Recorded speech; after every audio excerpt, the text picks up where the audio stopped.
I got 0 friends. Welcome to Movie Channel. Jangan lupa subscribe, like, comment, and share, dan tekan tanda lonceng ya guys ya. Assalamualaikum warahmatullahi wabarakatuh. Hai sobat movie lover. Hari ini aku mau menceritakan kelanjutan dari cerita episode sebelumnya ya, yaitu Perempuan Bahu Lawean versi dari Marissa. Setelah kemarin kita mendengarkan versi dari Anggi. Oke guys, sebelum kita mulai yuk kita berdoa dulu. Semoga kita selalu diberi perlindungan dunia dan akhirat. Bismillahirrahmanirrahim. Allahumma inna nas'aluka salamatan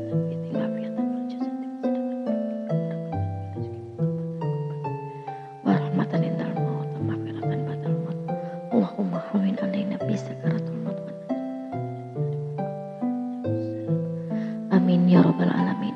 Allahumma sholli ala sayyidina Muhammad. Teman-teman, kita dengarkan ya.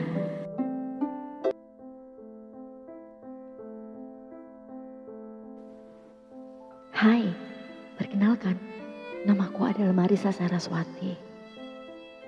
Aku tidak tahu dari mana asal usulku, karena sejak kecil yang ku tahu aku sudah tinggal di sebuah panti di satu daerah kota kecil di satu provinsi.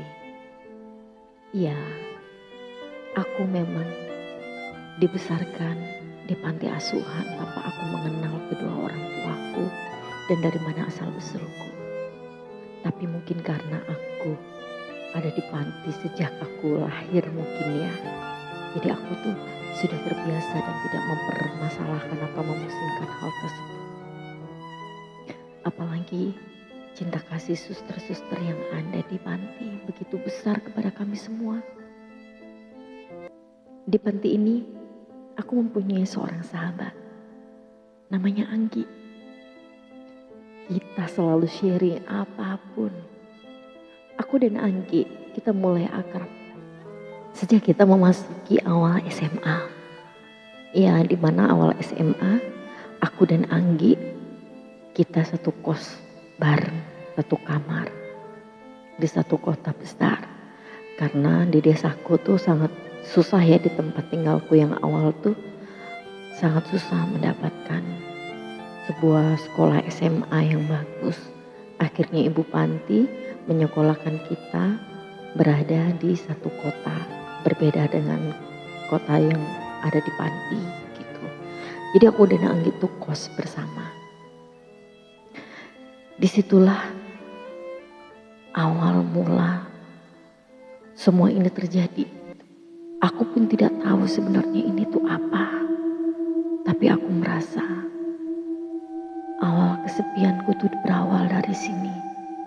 Di saat aku sedang mengenal cinta, aku terus merasa selalu ada seseorang atau ada sesuatu yang selalu menjagaku dari hal apapun.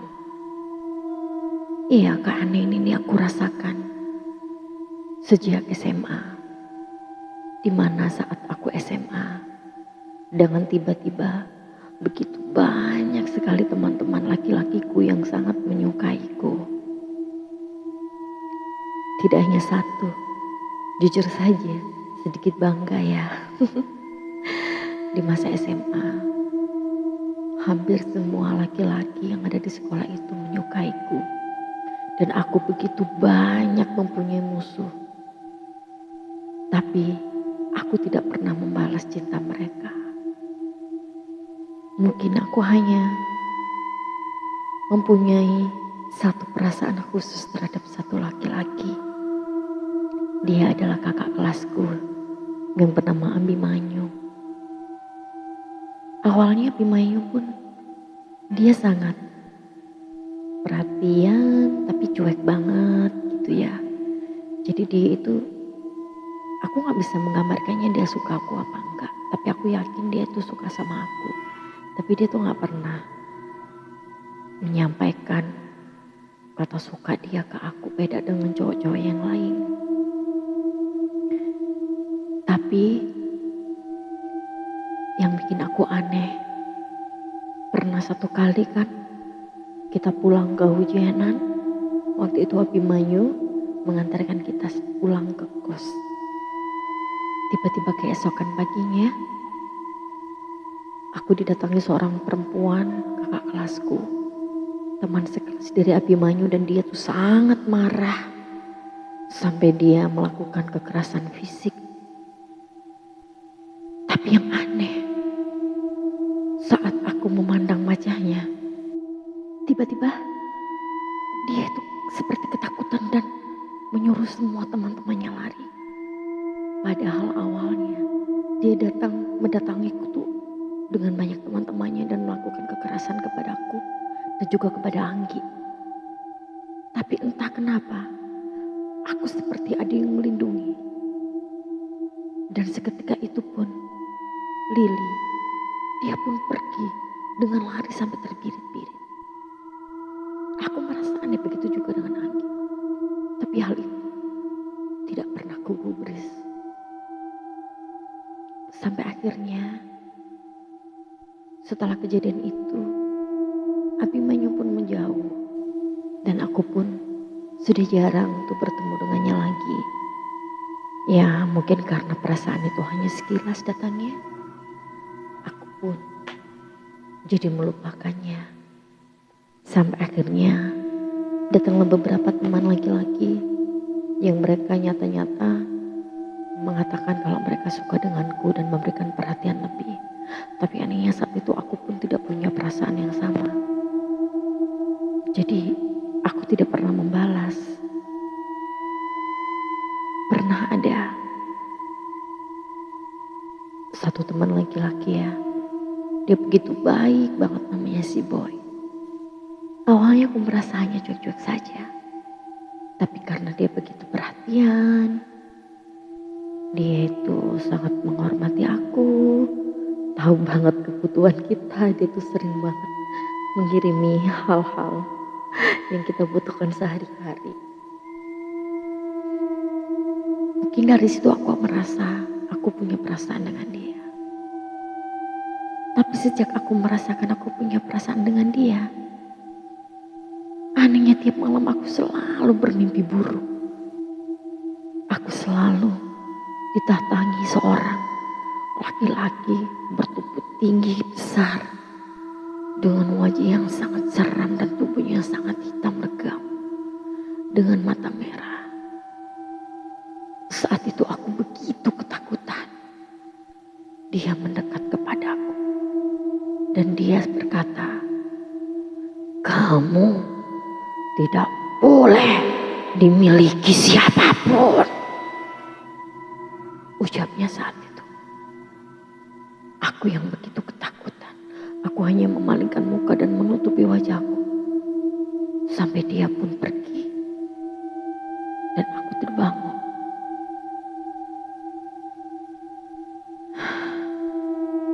Dan yang anehnya lagi, mimpi itu terus menerus datang. Sampai orang yang menyukaiku pun tiba-tiba pergi dan menghilang begitu saja. Tanpa ada kejelasan, tanpa ada kesalahan. Mereka tiba-tiba aja pergi dariku.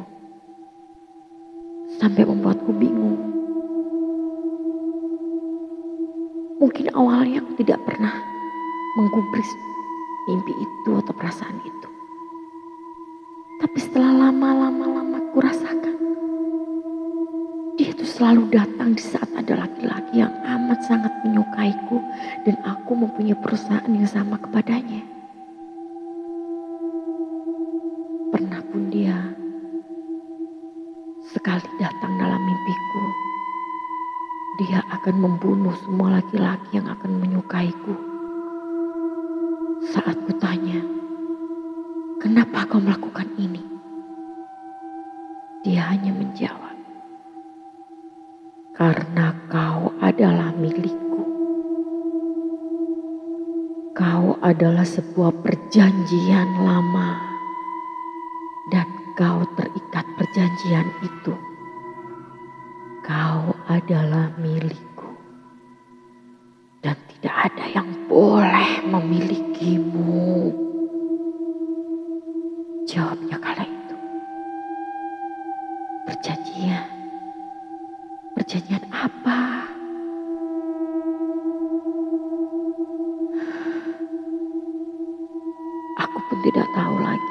bagaimana? Mempercayai mimpi itu atau bagaimana? Semua aku pendam sendiri. Tidak pernah kuceritakan sedikit pun kepada Anggi sahabatku tentang mimpi-mimpi itu. Mungkin karena aku merasa ini bukanlah hal yang serius dan ini hanyalah sebuah kembang tidur.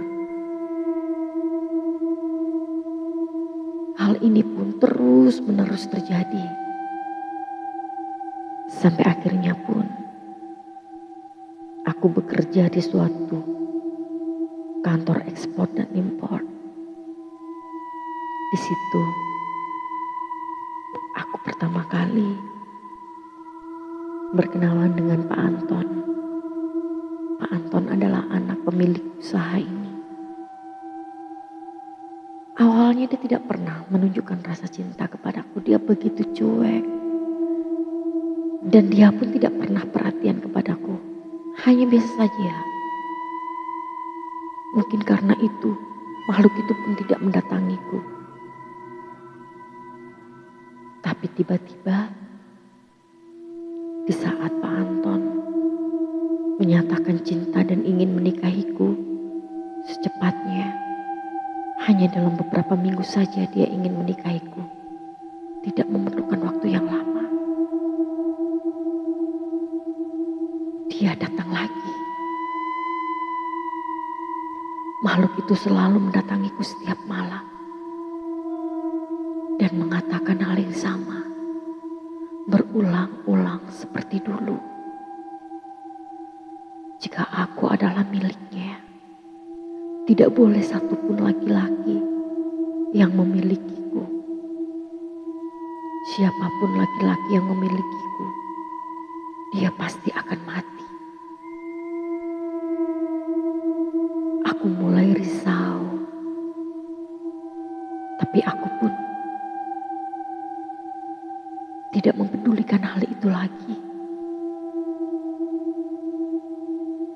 Karena aku merasa ini tetaplah hanya sebuah bonga tidur dan hanya mimpi yang gak berguna, pikirku waktu itu.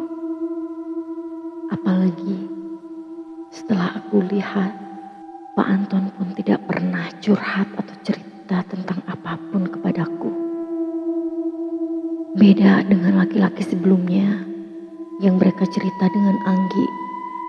Jika di dalam mimpi mereka didatangi oleh seorang makhluk yang sangat menyeramkan. Supaya dia tidak mendekatiku lagi. Atau makhluk itu akan membunuh mereka. Tapi berbeda dengan Pak Anton. Dia sama sekali tidak pernah menceritakan apapun kepadaku. Jadi aku pun merasa jika hal ini mungkin sudah berhenti makhluk itu menggangguku atau mengganggu pasanganku. Dan saat itulah aku cerita kepada Anggi. Mulai kegelisahanku, ketakutanku. Apakah makhluk itu benar? Dia akan membunuh pasanganku kelak. Tapi Anggi pun berkata, kalau memang makhluk itu datang menemui Anton, pasti dia cerita kepadamu, Marissa. Pak Anton kan tidak pernah berkata apa-apa. Berarti makhluk itu tidak mendatanginya. Berarti kau aman. Jawab Anggi waktu itu. Sejak itulah aku memantapkan diri untuk menikah dan menerima lamaran Pak Anton. Ya, setelah kami menikah, kami bulan madu dan kami melakukan hubungan suami istri. Awalnya bisa saja, satu hari tidak terjadi apa-apa, 2 hari tidak terjadi apa-apa. Sampai akhirnya pun aku merasa benar ini hanyalah sebuah mimpi, tidak berarti apa-apa.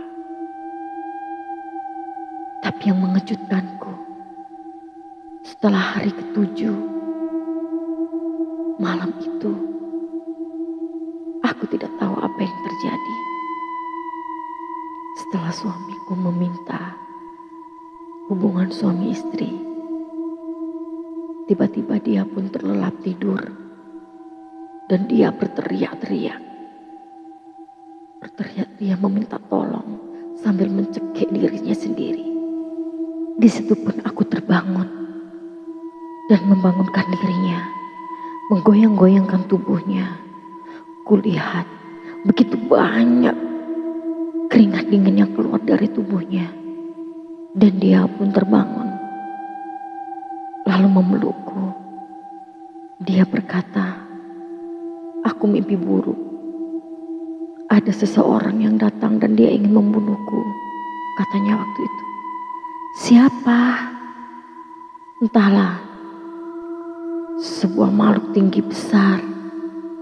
Dia berkata kepadaku, "Jika dia ingin membunuhku, aku harus mati."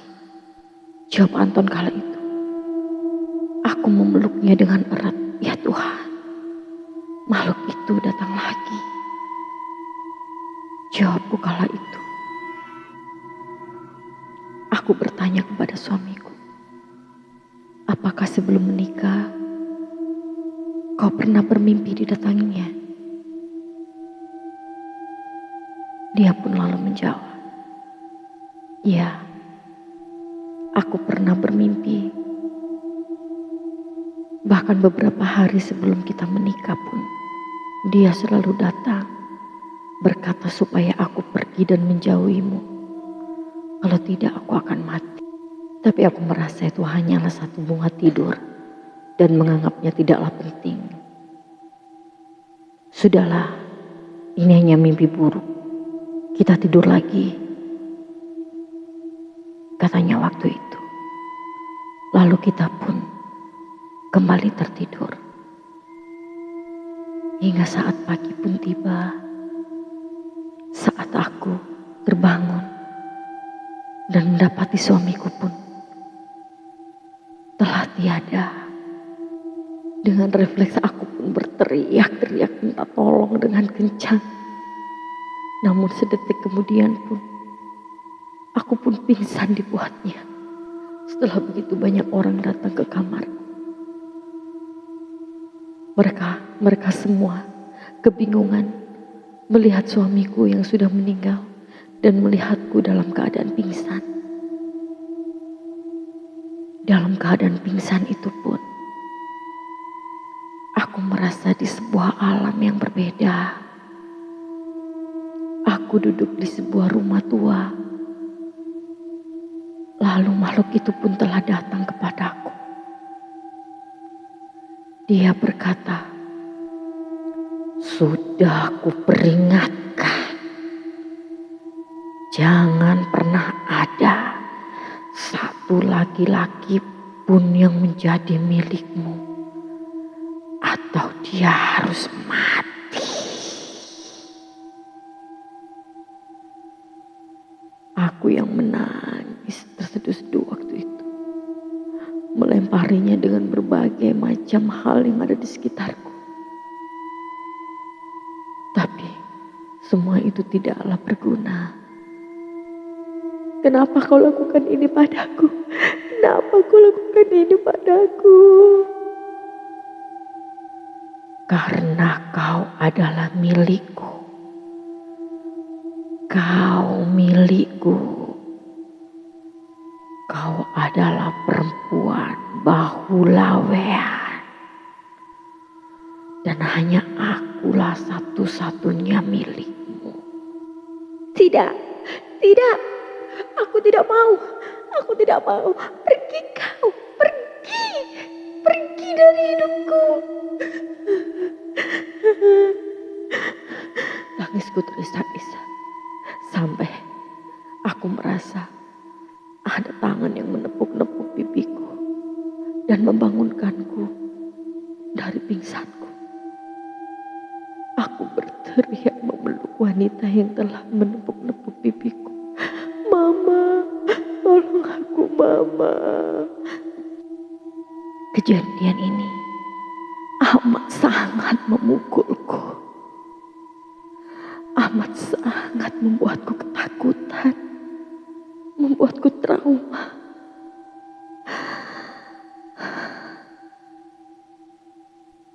Sampai akhirnya pun aku melalui hari-hariku dengan kesendirian. Aku mulai menjauh dari semua hal. Hanya Anggilah yang menemaniku saat itu. Tapi Anggi pun, dia tidak bisa menemaniku lagi 24 jam seperti dulu. Karena dia pun telah mempunyai keluarga sendiri.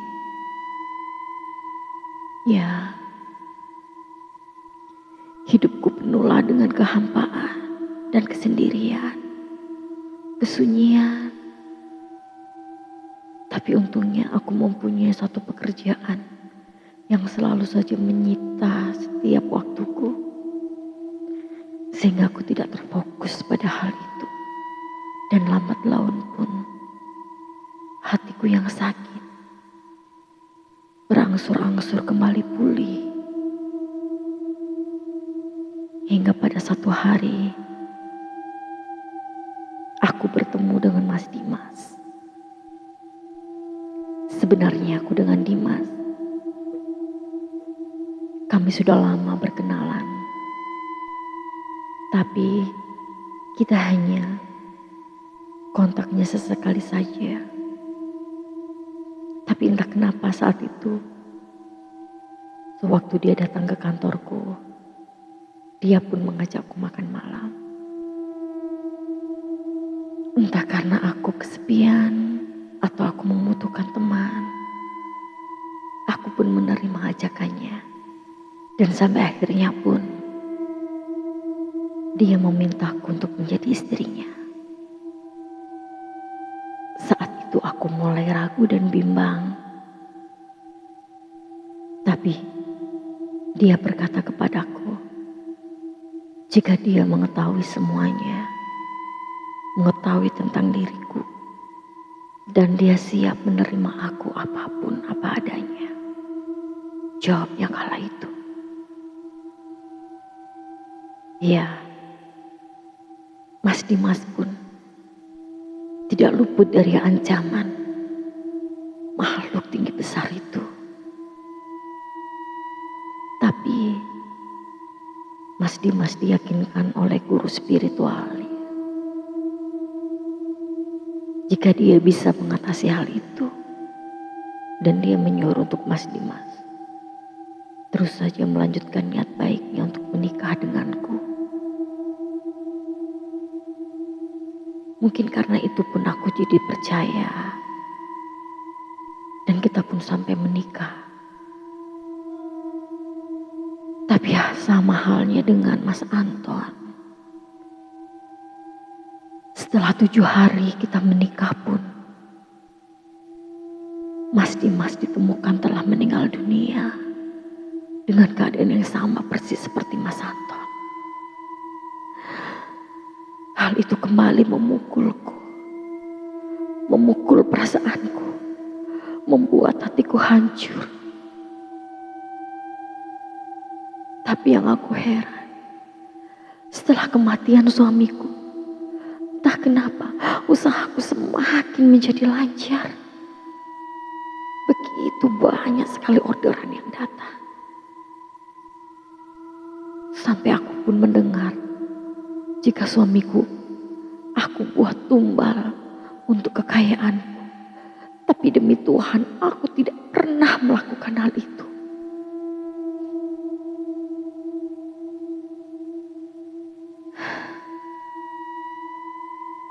Dan ini pun terus berlanjut. Sampai pernikahanku yang keempat, suamiku pun telah pergi semuanya. Ya, saat itu aku sudah sangat-sangatlah stres. Aku sangat amat depresi. Sampai suatu hari, aku bertemu dengan Mas Abi. saat kita ada pesta reuni sekolah kita dulu. Sekali menatapnya, aku pun sudah langsung sangat jatuh cinta kepadanya.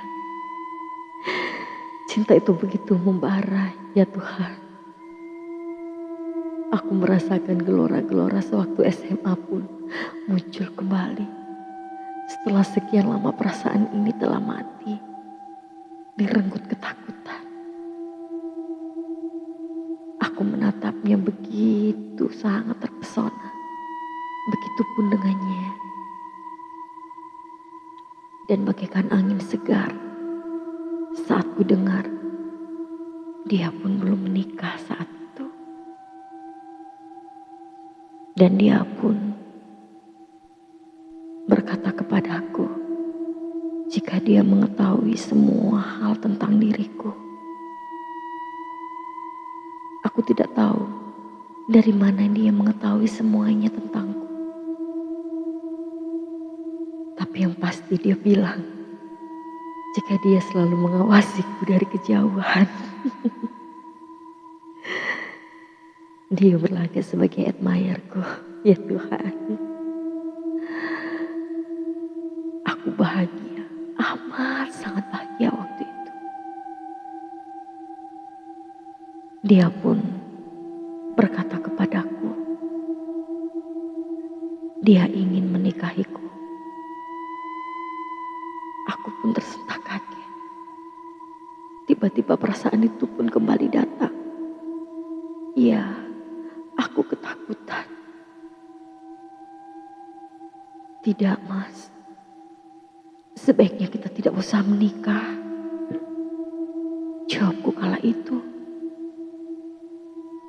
Tapi Mas Abi, dia selalu kekeh dan meyakinkanku jika tidak akan terjadi apa-apa kepadaku dan dia. Dia pun sudah mengetahui jika aku adalah seorang perempuan bahu lawean. Dia mengatakan kepadaku, aku tahu siapa sejatinya dirimu. Kau adalah perempuan bahu lawean. Tapi jangan khawatir. Takdir, mati, rezeki, semua ada di tangan Tuhan. Jika kita menyerah kepada setan laknat itu, maka sama halnya kita tidak pernah mempercayai Tuhan. Kita jalani saja, Dek. Urusan mati, urusan Tuhan. Jika memang aku harus mati, itu adalah takdir dari Tuhan. Kau jangan pernah berkecil hati. Kita sama-sama melawan setan laknat itu. Aku tersentak kaget. Dia begitu tahu banyak hal tentangku. Bahkan mungkin aku sendiri pun tidak mengerti dan tidak mengetahui apa itu. Sebelum kami menikah pun, Mas Abi, dia membawaku ke ustadznya dan melakukan ru'yah di situ. Saat aku di ru'yah pun, aku mengalami kesurupan. Aku mengamuk sejadi-jadinya dan menantang semua orang yang ada di sana. Tidak ada yang boleh memilikiku. Jawabku kala itu. Ya, setan bangsat itu pun telah merasuki tubuhku. Dan dia menantang semua orang. Pak Ustadz bahkan Mas Abi. Sebelum kami menikah, 3 kali ru'yah pun sudah kujalani. Tapi tidak ada perubahan apapun yang kurasakan. Aku semakin lama semakin galau, semakin was-was, dan semakin ketakutan, sehingga melemahkanlah jiwaku. Mas Abi yang begitu selalu semangat memberikan aku semangat supaya aku tidak pernah melupakan Tuhan. Seakan hanya angin lalu saja. Sampai akhirnya tibalah pernikahan itu. Kami berdua melakukan pernikahan itu dengan sangat-sangat meriah. Iya, karena Mas Abi belum pernah menikah sebelumnya. Jadi pernikahan kami membuatnya sangat-sangat meriah. Saat itu, aku pun merasa amat sangatlah tidak tenang. Selalu merasa ketakutan, selalu merasa gelisah. Tiba-tiba pun, bisikan dari makhluk itu datang. Dia berkata, "Aku tidak rela Marissa, kau menjadi milik laki-laki yang lain. Tunggu pembalasanku, kan kubinasakan kalian semua." Aku tersentak begitu kaget. Aku begitu ketakutan. Aku menceritakan kepada Mas Abi. Tapi dia menenangkanku dan menyuruhku untuk selalu bersolawat. Iya, aku berusaha tenang tapi aku tidak bisa membohongi diriku. Bagaimana aku bisa tenang dengan keadaan yang seperti ini? Tidak. Bertahun-tahun aku selalu merasa dikekang rasa ketakutan, rasa cemas. Bagaimana aku bisa tenang menghadapi orang yang aku cintai satu persatu semuanya telah pergi meninggalkan dunia dengan begitu tragis. Aku amat sangat tidak rela jika aku kehilangan Mas Abi. Selain dia adalah cinta pertamaku, Mas Abi adalah orang yang benar-benar mengerti aku, mengetahui aku, bagaimana aku. Aku tidak akan sanggup untuk kehilangannya. 1-2 hari pun setelah pernikahan, semua tampak biasa saja. Mendekati malam ke-7, aku sudah mulai was-was dan ketakutan. Sampai aku tidak bisa memejamkan mataku. Iya, di malam ke-7 itu pun, aku tidak ingin tidur. Aku tidak ingin terlelap sedikit pun. Bahkan Mas Abi pun menyuruhku untuk tidur. Tapi aku pun tidak bisa memejamkan mata. Aku tidak ingin terjadi sesuatu kepada suamiku. Aku menjaganya sepanjang malam. Tapi Masya Allah, hari ini pun terlewati biasa saja. Aku merasa kutukan ini nampaknya pun telah sirna. Mungkin karena Mas Abi seorang yang religius, yang selalu menjaga sholatnya, yang selalu menjaga tingkah lakunya dengan baik, sehingga setan itu pun tidak berani mendekatinya. Aku bersyukur, bahkan di dalam sholatku pun, aku mengucapkan rasa syukur yang sebesar-besarnya kepada Tuhan. Seminggu pun telah berlalu, 2 minggu pun telah berlalu, hingga tanpa terasa 1 bulan pun telah berlalu. Tapi di saat itu, Mimpi itu pun telah datang lagi. Dia mengancam kepadaku, "Kau tunggu saja Marissa, tidak lama lagi dia akan mati." Jawabnya waktu itu. Aku mulai ketakutan. Jiwaku melemah lagi. Seolah-olah semua kenanganku telah dikembalikan.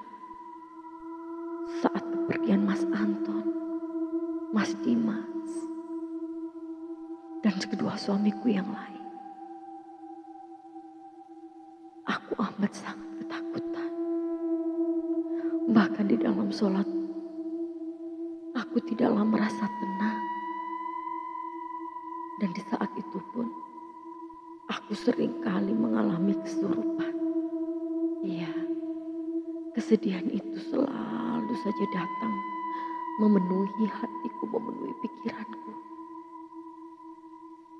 Ketakutan dan rasa was-was itu pun selalu menghantuiku. Hingga di hari ke-40 pernikahanku, Mas Abi pun benar-benar telah pergi selamanya.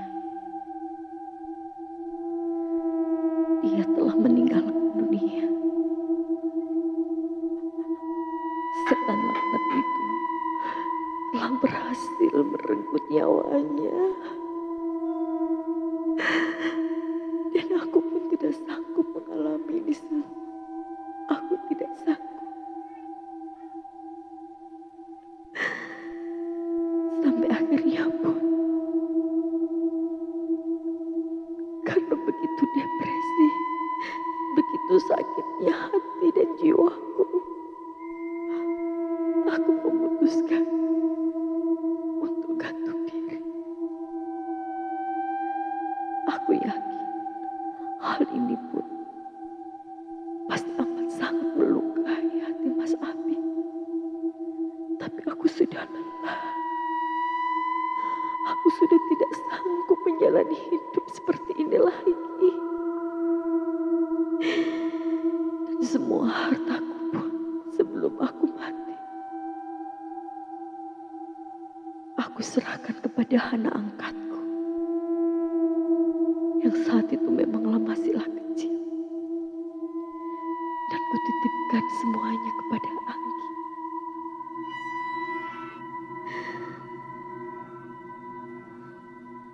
Semua ini amat sangatlah menyiksaku dan aku tidaklah sanggup lagi menjalani hidup yang begitu perih, begitu menakutkan bagiku. Sampai aku pun memutuskan hal ini. Aku menghabisi diriku sendiri. Ya sobat movie lover, inilah akhir dari sebuah kisah seorang perempuan bahulawean dari versi Marissa. Ya, begitu berat jalan hidup yang dijalani Marissa ya. Tapi bagaimanapun juga takdir Tuhan itu pastilah yang terbaik buat kita.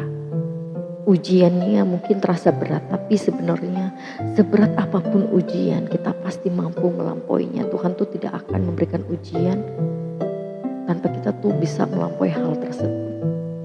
Dan kita ambil sisi positifnya ya teman-teman, dan kita buang sisi negatifnya. Janganlah sampai kita melakukan hal yang sama seperti Marissa lakukan sampai mengakhiri hidup kita. Pasti akan ada sebuah solusi, sebuah jalan di setiap permasalahan yang ada.